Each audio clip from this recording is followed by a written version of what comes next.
ಭಕ್ಷಕರು ಇವರು. ಭೂಮಿಯ ಮೇಲೆ ಯಾವ ಮನುಷ್ಯನೂ ಮಾಡದಂತಹ ಕ್ರೂರ ಕೃತ್ಯವನ್ನು ಈ ಇಬ್ಬರು ಸಹೋದರರು ಮಾಡಿದ್ದರು. ಹೌದಾ, ಈ ರೀತಿಯ ಜನರು ಉಂಟೆ? ಮಾನವರನ್ನು ಮಾನವರೇ ಬೇಯಿಸಿ ತಿನ್ನುವರೆ ಎಂದು ನೀವು ಅಚ್ಚರಿಪಡಬಹುದು. ಹೌದು, ಇವರು ಬೇಯಿಸಿ ತಿನ್ನುವುದು ಮಾತ್ರವಲ್ಲ, ಇವರನ್ನು ಬಂಧಿಸಿದ ಮೇಲೆ ಇವರು ಹೇಳಿದ ಮಾಹಿತಿಯನ್ನು ಕೇಳಿ ಇಡೀ ಮಾನವ ಸಂಕುಲವೇ ಬೆಚ್ಚಿ ಬಿದ್ದಿತ್ತು. ಅಷ್ಟೇ ಅಲ್ಲದೆ ಈ ಕ್ರೂರ ಕಲಿಯುಗದ ರಾಕ್ಷಸರು ನಾವು ಹೇಗೆ ಮಾನವನ ದೇಹವನ್ನು ಬೇಯಿಸಿ ತಿಂದೆವು, ಹೇಗೆ ಸ್ವಚ್ಛಗೊಳಿಸಿದೆವು ಎಲ್ಲವುದನ್ನು ಚೂರು ಅಂಜಿಕೆ ಇಲ್ಲದೆ ಮುಕ್ತವಾಗಿ ಪೊಲೀಸರ ಮುಂದೆ ಬಾಯಿಬಿಟ್ಟಿದ್ದರು.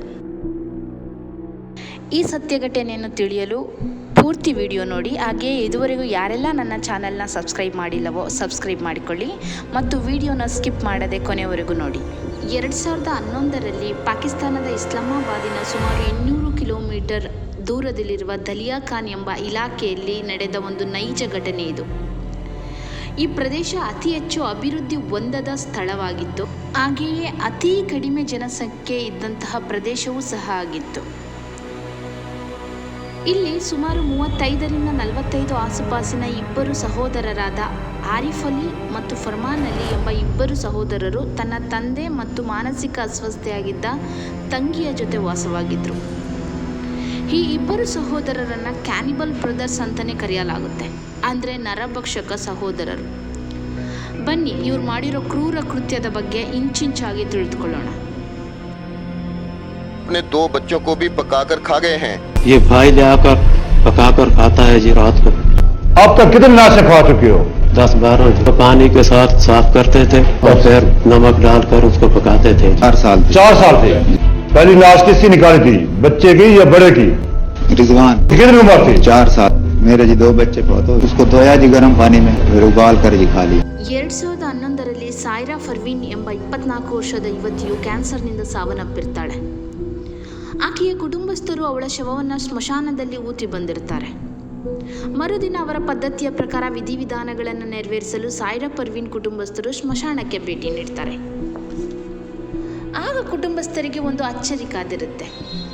ಅವರು ಊತಿದ್ದ ಶವವನ್ನು ಯಾರೋ ಗುದ್ದಲಿಯಿಂದ ಮಣ್ಣನ್ನು ಅಗೆದಿರುತ್ತಾರೆ ಮತ್ತು ಆ ಜಾಗ ಪೂರ್ತಿಯಾಗಿ ಅಸ್ತವ್ಯಸ್ತಗೊಂಡಿರುತ್ತೆ. ಜೊತೆಗೆ ಆ ಜಾಗದಲ್ಲಿ ಸಾಯ್ರಾಳ ಶವವೇ ನಾಪತ್ತೆ ಆಗಿರುತ್ತೆ. ಇದನ್ನು ಕಂಡ ಆಕೆಯ ಕುಟುಂಬಸ್ಥರು ಗಾಬರಿಗೊಂಡು ತಕ್ಷಣ ಆ ವಿಚಾರವನ್ನು ಪೊಲೀಸರಿಗೆ ತಿಳಿಸ್ತಾರೆ. ಯಾವಾಗ ಪೊಲೀಸರು ಈ ವಿಚಾರಕ್ಕೆ ಸಂಬಂಧಪಟ್ಟಂತೆ ಇನ್ವೆಸ್ಟಿಗೇಷನ್ ಸ್ಟಾರ್ಟ್ ಮಾಡ್ತಾರೋ ಆಗ ಅವರ ಅನುಮಾನ ಹೋಗೋದೇ ಸ್ಮಶಾನದ ಸ್ವಲ್ಪ ದೂರದಲ್ಲಿದ್ದ ಒಂದು ಮನೆಯ ಮೇಲೆ. ಆ ಮನೆಯಲ್ಲಿ ಆರಿಫ್ ಮತ್ತು ಫರ್ಮಾನ್ ಇಬ್ಬರು ವಾಸವಾಗಿರ್ತಾರೆ, ಅವರ ತಂದೆ ಮತ್ತು ತಂಗಿಯ ಜೊತೆ.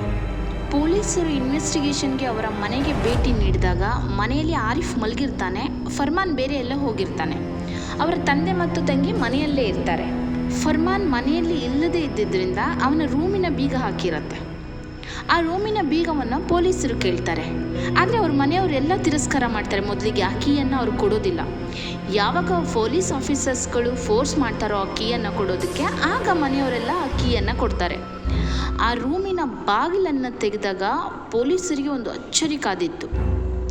ಒಂದು ಕ್ಷಣ ಪೊಲೀಸರೇ ಬೆಚ್ಚಿ ಬೀಳ್ತಾರೆ. ರೂಮಿನ ಬಾಗಿಲು ತೆಗೆದ ತಕ್ಷಣ ಆ ರೂಮಿನಿಂದ ತುಂಬ ಕೆಟ್ಟ ವಾಸನೆ ಬರ್ತಾ ಇರುತ್ತೆ. ಹಾಗೆ ಒಂದು ಪಾತ್ರೆಯಲ್ಲಿ ಬೇಯಿಸಿದ ಮಾಂಸ ತುಂಬಿರುತ್ತೆ. ಆದರೆ ಅದು ಯಾವುದೋ ಕುರಿ ಕೋಳಿಯ ಮಾಂಸ ಆಗಿರಲಿಲ್ಲ. ಪಕ್ಕದಲ್ಲಿ ಒಂದು ಕೊಡಲಿ ಸಹ ಇತ್ತು ಮತ್ತು ಉಳಿದಿರೋ ಸ್ವಲ್ಪ ಮಾಂಸದ ತುಂಡುಗಳು ಅಲ್ಲಿ ಚೆಲ್ಲಾಡಿತ್ತು. ಆ ಮಾಂಸಕ್ಕೆ ಇರುವೆಗಳು ಸಹ ತುಂಬ್ತಾ ಇದ್ವಿ. ಆ ಇರುವೆ ಸಾಲೊಂದು ಮಂಚದ ಕೆಳಗೆ ಸಹ ಹೋಗ್ತಾ ಇತ್ತು. ಇದನ್ನು ಗಮನಿಸಿದ ಪೊಲೀಸರು ಏನು ಮಾಡ್ತಾರೆ, ಆ ಮಂಚದ ಕೆಳಗೆ ನೋಡಿದಾಗ ಅಲ್ಲಿ ಚೀಲದಲ್ಲಿ ಏನೋ ದೊಡ್ಡದಾಗಿ ತುಂಬಿಟ್ಟಿರ್ತಾರೆ. ಏನು ತುಂಬಿದೆ ಅಂತ ಹೇಳಿ ಆ ಚೀಲವನ್ನು ಹೊರಗೆ ತೆಗೆದಾಗ ಪೊಲೀಸರಿಗೆ ಗೊತ್ತಾಗತ್ತೆ, ಆ ಚೀಲದಲ್ಲಿ ಸ್ಮಶಾನದಲ್ಲಿ ಕಾಣೆಯಾಗಿದ್ದ ಸಾಹಿರಾಳ ಶವ ಇರುತ್ತೆ. ಆದರೆ ಆ ಶವದಲ್ಲಿ ಕಾಲುಗಳಿರೋದಿಲ್ಲ. ಆ ಕಾಲುಗಳನ್ನು ಏನು ಮಾಡಿರ್ತಾರೆ, ಈ ಇಬ್ಬರು ಬ್ರದರ್ಸ್ ಬೇಯಿಸಿ ತಿಂದಿರ್ತಾರೆ. ಅದೇ ಉಳಿದಿರುವಂತಹ ಮಾಂಸದ ಪೀಸ್ಗಳು ಆ ಪಾತ್ರೆಯಲ್ಲಿ ಇರುವಂಥದ್ದು, ಆ ಕೊಠಡಿಯಲ್ಲಿ.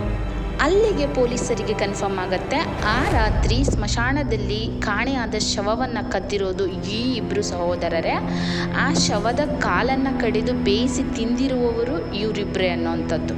ನಂತರ ಸಾಯ್ರಾ ಫರ್ವೀನ್ನ ಶವ ತೆಗೆದು ತಿಂದಿರುವ ಆರೋಪದ ಮೇಲೆ ಪಾಕಿಸ್ತಾನದ ಕಾನೂನು ಇವರಿಗೆ 2 ವರ್ಷ ಶಿಕ್ಷೆ ವಿಧಿಸುತ್ತೆ. ಆದರೆ ಇದನ್ನು ತಿಳಿದ ಆ ಊರಿನ ಜನರು ಕೇವಲ ವರ್ಷ ಮಾತ್ರ ಇವರಿಗೆ ಶಿಕ್ಷಣ ಅಂತ ಊರಿನ ಜನರೆಲ್ಲ ಸರ್ಕಾರದ ವಿರುದ್ಧ ಗಲಾಟೆ ಮಾಡ್ತಾರೆ.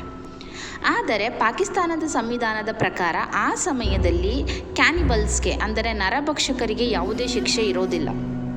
ಬದಲಾಗಿ ಕಾನೂನು ಈ ಇಬ್ಬರು ಸಹೋದರರು ಸಾಹಿರಾಳ ಶವವನ್ನು ತಿಂದಿದ್ದಾರೆ ಅಷ್ಟೇ, ಆಕೆಯನ್ನು ಕೊಂದಿಲ್ಲ ಎಂದು ಕಡಿಮೆ ವರ್ಷಗಳ ಶಿಕ್ಷೆಯನ್ನು ಅವರಿಗೆ ಕೊಟ್ಟಿರುತ್ತೆ.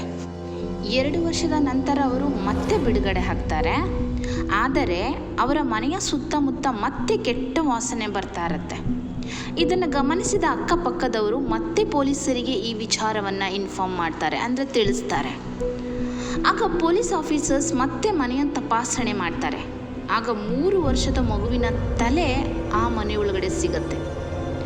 ತಲೆ ಮಾತ್ರ ಸಿಗುತ್ತೆ, ಇನ್ನುಳಿದ ದೇಹದ ಭಾಗ ಏನಾಯಿತು ಅಂದರೆ ಆರಿಫ್ ಮತ್ತು ಫರ್ಮಾನ್ ಇಬ್ಬರು ಆ ಮಗುವಿನ ದೇಹವನ್ನು ಸ್ಮಶಾನದಿಂದ ಕಿತ್ತು ತಂದು ತಿಂದಿರ್ತಾರೆ. ಇದಾದ ನಂತರ ಸಾಕಷ್ಟು ಆಳವಾಗಿ ಇವರ ಬಗ್ಗೆ ಪೊಲೀಸರು ಇನ್ವೆಸ್ಟಿಗೇಷನ್ ಮಾಡಿದಾಗ ತಿಳಿಯುತ್ತೆ, ಇವರು ಕೇವಲ ಸಾಯಿರಾಳ ಶವವನ್ನು ಅಥವಾ ಈಗ ಸಿಕ್ಕಿರುವಂತಹ ಆ ಮಗುವಿನ ಶವವನ್ನು ಮಾತ್ರ ತಿಂದಿಲ್ಲ, ಬದಲಾಗಿ 150ಕ್ಕೂ ಹೆಚ್ಚು ಶವಗಳನ್ನು ಇವರು ತಿಂದಿರ್ತಾರೆ ಅಂತ.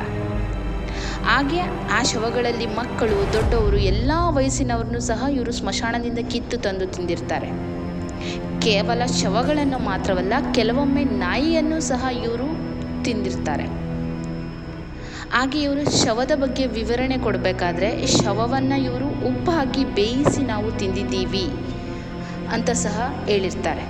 ಇದಾದ ನಂತರ ಸರ್ಕಾರ ಅವರಿಬ್ಬರಿಗೆ 12 ವರ್ಷದ ಶಿಕ್ಷೆಯನ್ನು ಘೋಷಿಸುತ್ತೆ. ಅವರ ತಂದೆ ಈ ಆರೋಪವನ್ನು ತಳ್ಳಿ ಹಾಕ್ತಾರೆ, ಇದು ಕೇವಲ ನೆರೆಹೊರೆಯವರ ಪಿತೂರಿ ಅಂತ ಹೇಳ್ತಾರೆ. ಆದರೆ ಮಾನಸಿಕ ಅಸ್ವಸ್ಥೆ ಆಗಿದ್ದ ಅವರ ತಂಗಿಯ ಹೆಣ 1 ದಿವಸ ನದಿಯಲ್ಲಿ ಸಿಗತ್ತೆ. ಪ್ರಸ್ತುತ ಇವರಿಬ್ಬರು ಪಾಕಿಸ್ತಾನದ ಜೈಲಿನಲ್ಲಿದ್ದಾರೆ. ಈ ವಿಡಿಯೋ ಬಗ್ಗೆ ತಮ್ಮ ಅಭಿಪ್ರಾಯವನ್ನು ತಪ್ಪದೆ ಎಲ್ಲರೂ ಕಮೆಂಟ್ ಮಾಡಿ ತಿಳಿಸಿ. ಧನ್ಯವಾದಗಳು.